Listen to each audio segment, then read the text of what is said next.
tous sur la chaîne de Celtazar Druid pour ce 34e bras de fer de Hearthstone.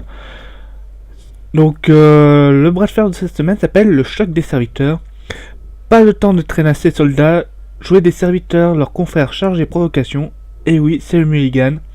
Alors qu'est-ce que vous attendez?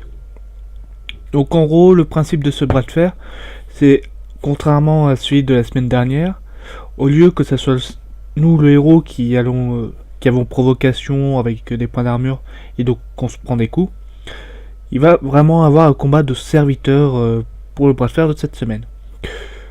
Donc pour ceux qui vont passer l'explication du deck, je vous mets comme d'habitude un lien sur le côté. Et maintenant je vais vous parler un peu du deck, dont le principe ça va être en fait une reprise de mon deck bête, mais un peu modifié pour tenir en compte du fait que les serviteurs vont tous avoir la provocation et la charge. Donc pourquoi est-ce que je reprends mon deck bête? Vous allez très vite comprendre. Donc déjà je mets deux cartes classiques qui vont être très utiles du coup dans le bras de fer de cette semaine, qui est l'innervation et la croissance sauvage. Le fait d'avoir un avantage en termes de mana va être très important parce que ça va permettre de prendre l'ascendant sur l'adversaire.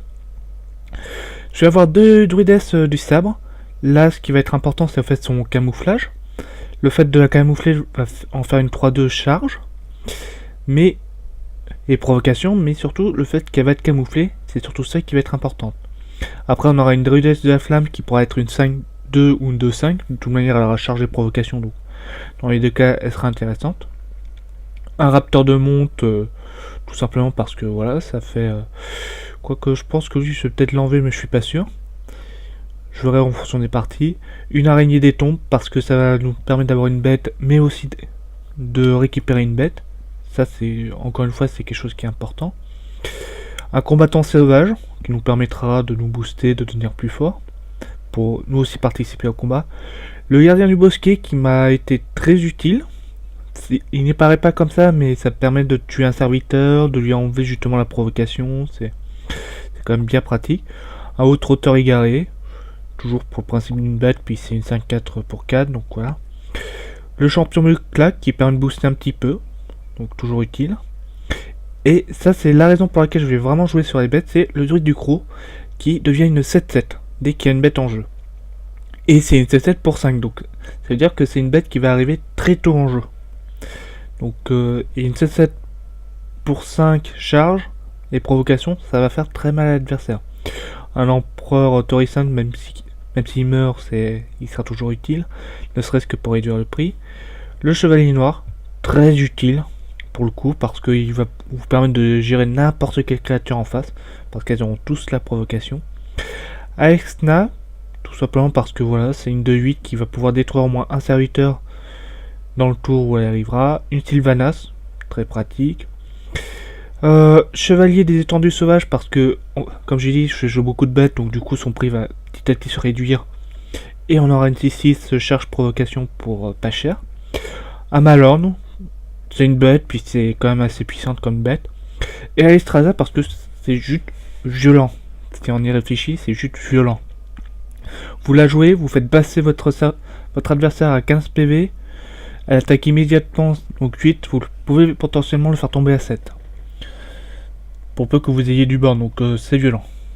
Donc voilà. Ça c'est pour la petite decklist. Et je me suis gouré. Excusez-moi. Et maintenant, c'est parti pour les 3 petites parties. Donc du coup, c'est un bras de fer cette semaine qui va avoir énormément d'échanges, énormément de combats entre les serviteurs. En gros, les parties vont être un petit peu longues, mais voilà, c'est sympa d'avoir des petits bras de fer comme ça, qui changent un petit peu les règles, qui fait qu'on va adapter notre deck. Moi, franchement, j'aime bien. Donc voilà, là on se bat contre un chasseur, oui.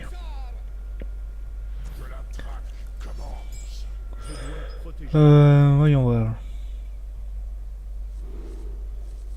Je vais en enlever un. Ça c'est bien de l'avoir quand même en début de partie parce que voilà, Son effet ne s'applique que quand il est dans la main, mais c'est quand même mieux... comment dire, de pas avoir que ça. Bon bah là du coup ça va être un tour un peu lent.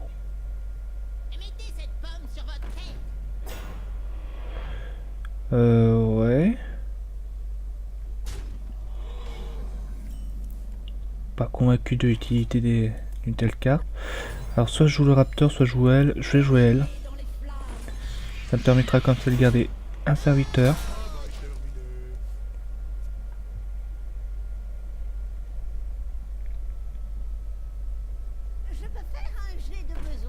Bon, lui va venir faire le trade. Logique.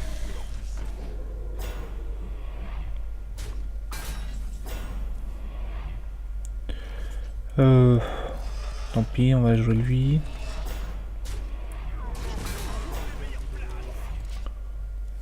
Voilà, c'est comme vous voyez, c'est vraiment des échanges. Vous jouez une carte, vous l'échangez. Il joue une carte, vous l'échangez. C'est...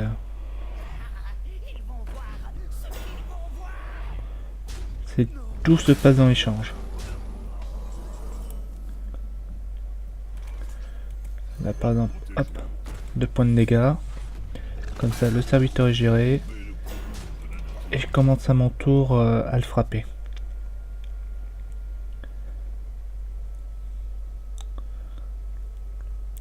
Et là mine de rien, en fait, je commence à avoir un léger avantage. Vraiment léger, hein, c'est quasiment rien.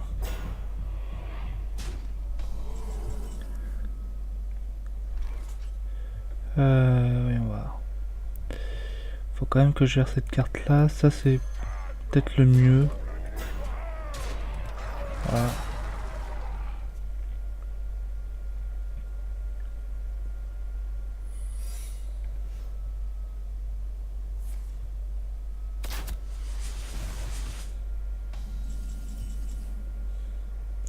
Alors, on va d'abord attaquer pour voir ce qui se passe.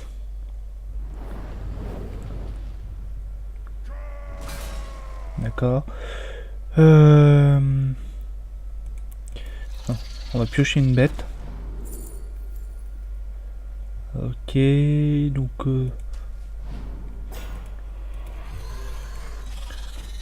voilà. Là pour l'instant, on n'est pas forcément super bien mis, mais... c'est pas perdu non plus.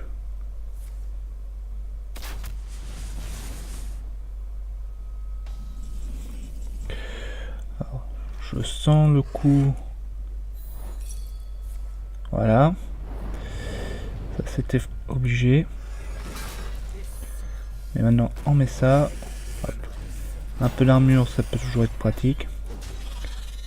Et là maintenant, bah il va souffrir. Là il va souffrir. Parce que a priori, il pourra pas le gérer tout de suite.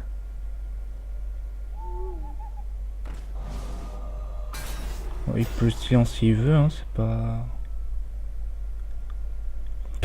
Alors, là j'ai l'impression qu'il a pas forcément l'habitude des transformations du druide. Ah, ou alors c'était juste qu'il voulait se faire un peu de place. Oula. Ah bah merde, il a gagné. Bon. Tant pis, hein.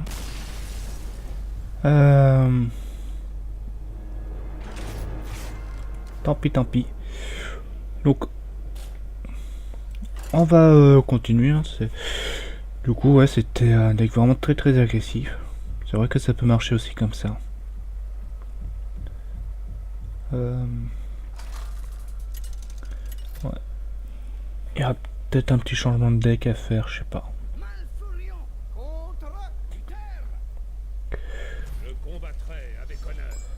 Donc là, c'est bien, on a encore... ça je le garde parce que ça fait un tour 3. Les deux autres je les enlève parce que ça fait un peu cher. Ah ça c'est parfait.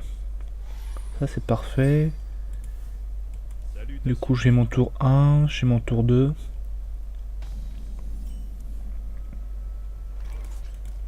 Hop, hop. Et donc là du coup ça te permet comme ça d'avoir un léger avantage par rapport au prix des cartes.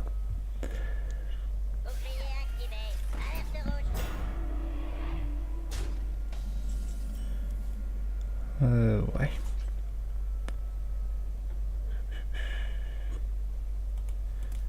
Ouais, si je fais comme ça peut le faire. J'enlève le bouclier. Ensuite ma créature va gérer la sienne.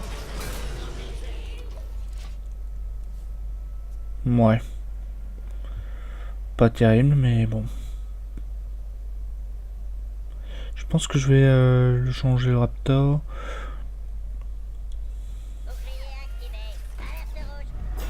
Quoique je sais pas par quoi je le changerai, donc...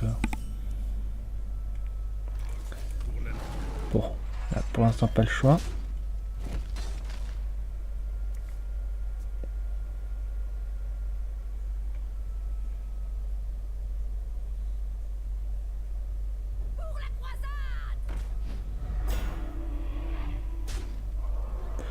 Je peux éventuellement le changer pour ce genre de carte, oui.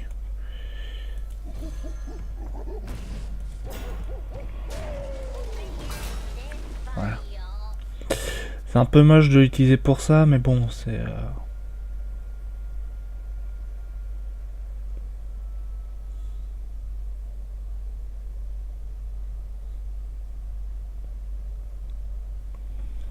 Alors...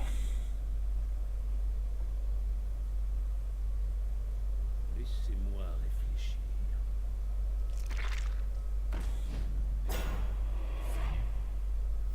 Au rapport.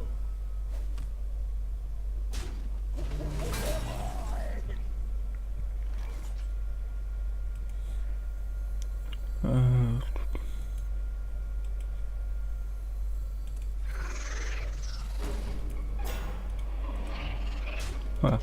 Plutôt ça dans un premier temps. Après on a Malorne.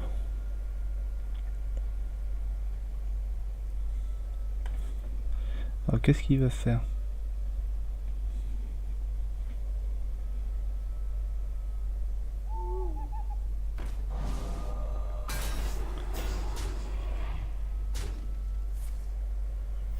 Au rapport. D'accord.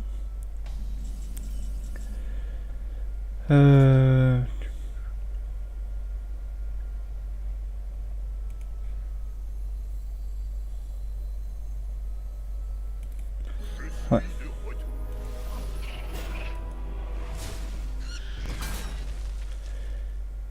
Et... on va pas détruire l'œuf. Alors pourquoi est-ce que je décide de pas détruire l'œuf? Tout simplement parce que là pour l'instant j'ai pas moyen d'aller le chercher.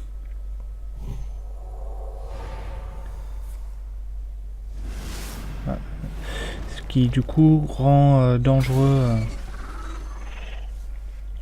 le fait d'aller le combattre. Tandis que là au prochain tour normalement je vais pouvoir aller le chercher justement.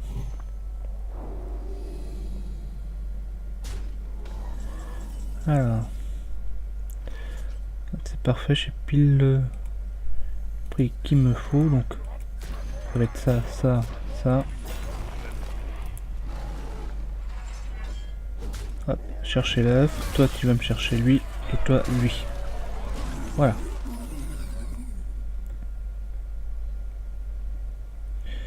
Et après, je refixe mes points de vie à 15. Même si à la base elle n'était pas prévue pour ça.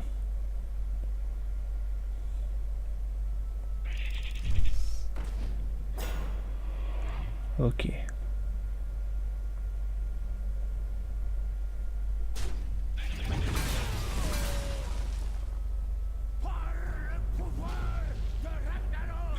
Donc là il va venir me chercher.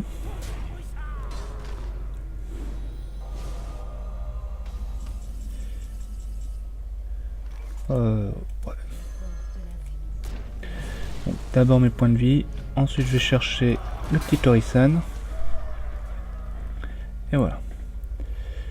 Donc là pour l'instant on est à peu près ex aequo en termes de... Voilà. Ça fait mal. Mais c'est pas grave. Voilà. Ça forcément il s'y attendait pas. Et voilà. Alors c'est pas encore gagné. Mais dans un sens, là ça va, je suis à peu près... En fait c'est assez mitigé, parce que comme je suis assez bas en point de vie, il peut quasiment me détruire sur tout et n'importe quoi en fait. Mais dans le même temps... Ah bah tiens, parfait.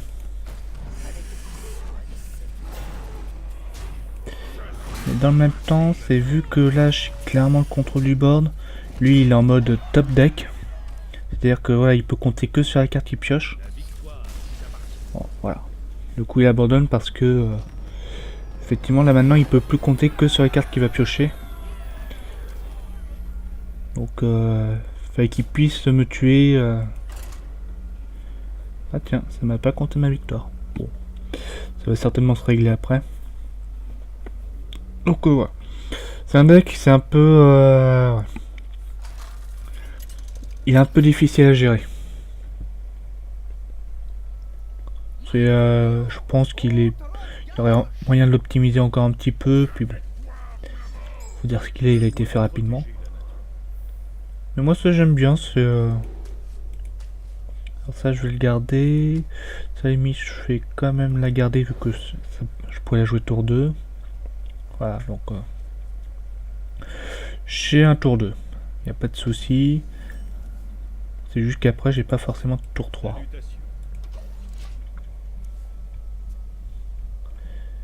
Et là j'ai possibilité soit de jouer une 5-4 parce que c'est vraiment urgent, soit... Hop. Alors oui, j'aurais pu jouer elle.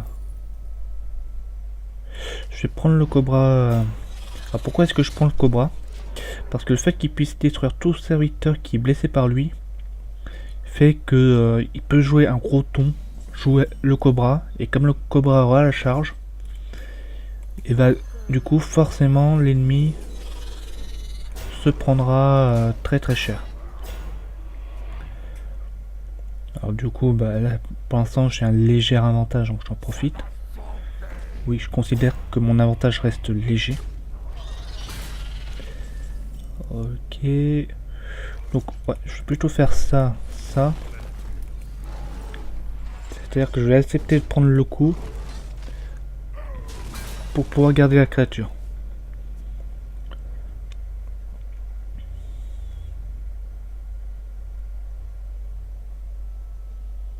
Sachant que là pour l'instant le problème c'est qu'en réalité c'est un peu lui qui a l'avantage.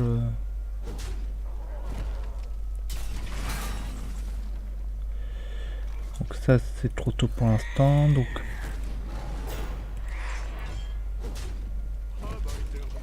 voilà. S'il vient taper ma créature, il se prend 5 dégâts de plus. Mais t'as vu qu'il a dû avoir une mauvaise main de départ là, c'est... Qu'est-ce qu'il va jouer pour 6? Là il prévoit jouer quelque chose pour 6, mais quelque chose qui ne veut pas blesser. D'accord. Bah, de toute façon... Voilà. C'est là toute la puissance du chevalier noir, c'est que il a un totem en face, je le détruis, j'attaque, boum. Alors c'est très clairement, c'est pour ce bras de fer là, je dirais que la carte qui est indispensable, c'est effectivement le chevalier noir. Tout le reste, vous faites d'autres decks un peu comme vous voulez, mais le chevalier noir, c'est juste le must à prendre parce que voilà, pour 6 vous détruisez n'importe quelle créature en face. Et vous avez en plus une 4-5 charge provocation, donc voilà. Bon, après c'est une légendaire, donc voilà. J'avoue que le deck que j'ai ici, il n'est pas forcément jouable par tout le monde. parce que alors, donc on regarde, donc ça ce sont des cartes de base du druide, ça c'est une base, enfin ce sont des communes donc ça va, ça se récupère, sachant que druide de la flamme en plus c'est en aventure qu'on la récupère. Ça je crois que c'est en aventure aussi, mais je suis pas complètement, si c'est en aventure c'est avec les explorateurs. Ça c'est explorateur, donc récupérable en aventure, même si c'est une commune. Ça par contre c'est l'extension, alors c'est pas les explorateurs, mais bref c'est une rare d'extension, donc voilà, rare de base, très pratique. De toute façon si vous voulez jouer druide, de toute manière vous l'avez forcément, car elle est vraiment pratique. Ça c'est une commune, mais pas compliqué, voilà, ça c'est une commune, et voilà, un rare de grand tournoi, une commune de grand tournoi, donc ça va.